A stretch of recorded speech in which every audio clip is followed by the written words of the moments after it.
Olá, amigos. Meu nome é Gabriel Ferraz e com o quadro Entrevistando Especialista, Dr. Daniel Hidalgo, chefe do nosso grupo de cirurgia de joelho aqui da clínica. Bem-vindo, Daniel. Obrigado, Gabriel. Obrigado pelo convite. Vamos lá, para mais um tema aí. Hoje a gente vai falar um tema muito procurado pelos nossos pacientes, que é a condromalácia patelar. Por favor, se você puder explicar o que é isso Vamos lá. De modo mais simples aí para o nosso espectador. Bom, para falar de condromalácia, a gente tem que entender um pouquinho o que é a patela primeiro, né? A patela, vou até pegar um modelinho aqui, ó. A patela olhando o joelho de frente aqui, é esse osso, né, circunferencial que fica bem na frente do joelho.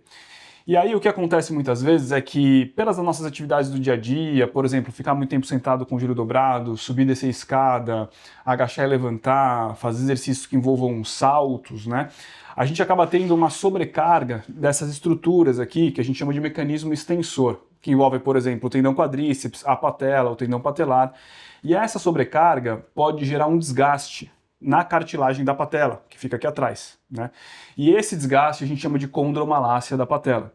Uma característica da doença é uma dor, né, na parte da frente do joelho, nessa região aqui onde a patela fica, né? Muitas vezes é difícil localizar essa dor, porque era uma dor um pouco mais interna, mas ela fica mais ou menos nessa região. Perfeito. É muito comum a gente ver pacientes jovens com condromalácia, né? Sim, justamente porque tem a ver realmente com os hábitos, né, com a prática esportiva, dependendo do esporte, do gesto esportivo. Então, sim, pacientes jovens, era mais comum em mulheres, né, quando a gente compara com os homens.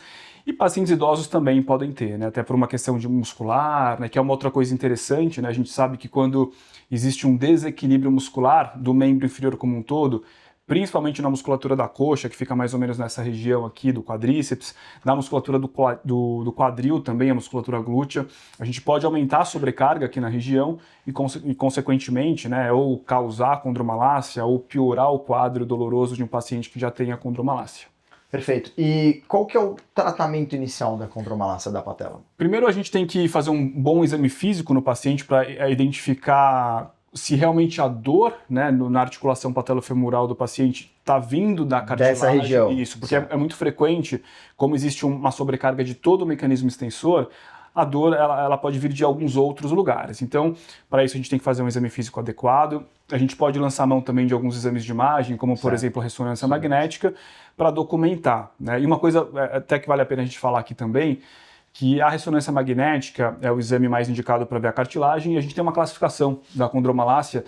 Isso eu nem costumo falar tanto no consultório porque não impacta no tratamento na conduta inicial, mas os pacientes muitas vezes perguntam porque isso vem descrito, né, na ressonância. No laudo da ressonância. Que é aquela classificação baseada em 4 graus, né, sendo que o grau 1 é quando você tem só uma alteração de sinal na ressonância, tipo um amolecimento da cartilagem, uma inflamação.